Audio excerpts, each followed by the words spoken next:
Piala Dunia itu panggungnya drama kan. Selalu ada tangis, tawa, dan yang paling seru, kejutan-kejutan yang bener-bener nggak masuk akal. Nah, kali ini kita bakal coba jadi detektif, berburu para calon pembunuh raksasa. Siapa aja sih tim yang punya potensi bikin geger di Piala Dunia 2026 nanti? Yuk kita bedah bareng-bareng. Coba deh kita flashback sebentar ke 2018. Jerman loh, juara bertahan, mesin Panzer yang katanya dominan, malah angkat koper duluan di fase grup. Gila kan? Terus ingat Maroko di 2022 dong? Wow, tim kayak Spanyol dan Portugal. Itu benar-benar sejarah. Dan tentu aja Jepang.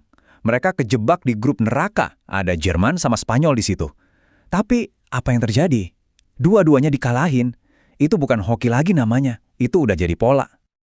Oke, sekarang kita lihat ke depan. Piala Dunia 2026 bakal pakai format baru, 48 tim. Artinya apa? Ya jelas, pertandingannya lebih banyak, jadwal makin padat, dan tim-tim unggulan pasti bakal lebih capek. Nah, kondisi kayak buat kejutan-kejutan baru. Oke, tim pertama kita adalah Norwegia. Bener-bener kayak monster yang baru bangun dari tidur super panjang. 28 tahun. Bayangin, 28 tahun mereka nggak nongol di Piala Dunia. Terakhir kali mereka main itu tahun 1998. Ini bukan cuma sekedar absen. Ini artinya ada satu generasi penuh yang tumbuh tanpa pernah lihat negara mereka sendiri main di panggung termegah sepak bola. Dan cara mereka balik lagi tuh gila sih. Lihat aja statistik kualifikasi mereka. 8 kali main, 8 kali menang. Sempurna. Mereka bikin 37 gol loh. Itu lebih banyak dari tim sekelas Inggris atau Prancis. Bahkan Italia aja dihajar 4-1. Ini bukan cuma sekedar lolos, ini kayak ngasih pernyataan perang ke seluruh dunia. Pastinya semua mata tertuju ke Erling Haaland. Gimana enggak? 16 gol dari 8 laga kualifikasi itu statistik robot. Tapi yang bikin mereka ngeri itu bukan cuma Haaland doang. Ada Martin Odegaard, kapten Arsenal yang jadi otaknya. Ada Antonio Nusa, winger super cepat yang bikin bek lawan pusing. Masih ada Alexander Sorloth sebagai striker cadangan kelas atas, dan Sander Berge yang jadi tukang jagal di lini tengah. Satu-satunya kelemahan mereka, mungkin mental, soalnya nggak ada satupun dari skuad ini yang pernah ngerasain tekanan di babak gugur Piala Dunia. Oke, lanjut ke tim kedua. Gue yakin kalian udah bisa nebak siapa. Yup, Jepang. Si mesin yang nggak pernah berhenti lari. Mungkin beberapa dari kalian mikir, Jepang mah udah bukan kuda hitam lagi. Tapi jujur, gue rasa mereka masih sering banget diremehin. Tahu nggak apa yang bikin Jepang paling bahaya? Bukan satu pemain bintang, tapi sistem mereka. Pelatih Hajime Moriyasu udah ngebangun sebuah identitas yang jelas banget. Pressing tinggi yang gila-gilaan, transisi dari bertahan ke nyerang secepat kilat, dan disiplin taktik yang luar biasa.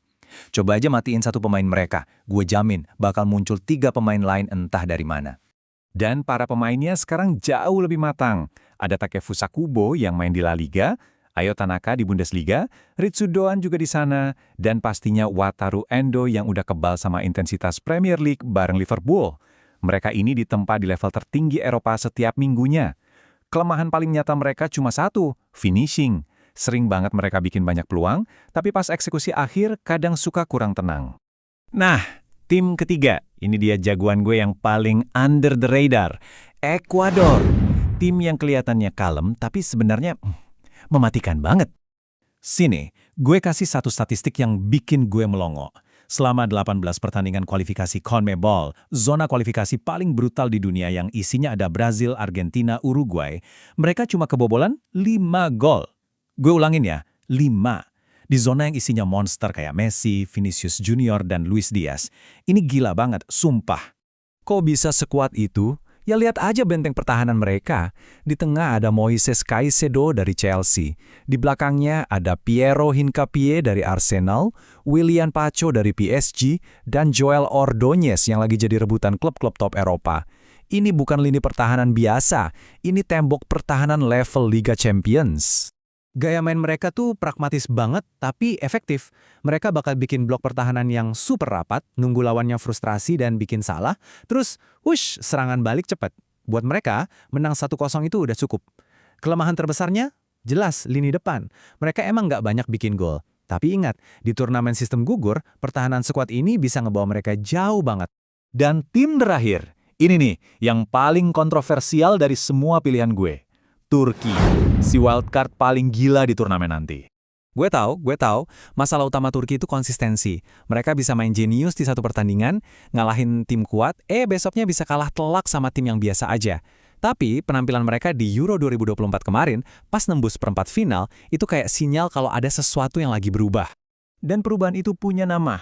Ada Arda Güler, umurnya baru 20 tahun, main di Real Madrid. Terus ada Kenan Yildiz, 19 tahun, dari Juventus. Dua wonderkid ini bukan cuma hype doang, mereka beneran main di klub elit Eropa.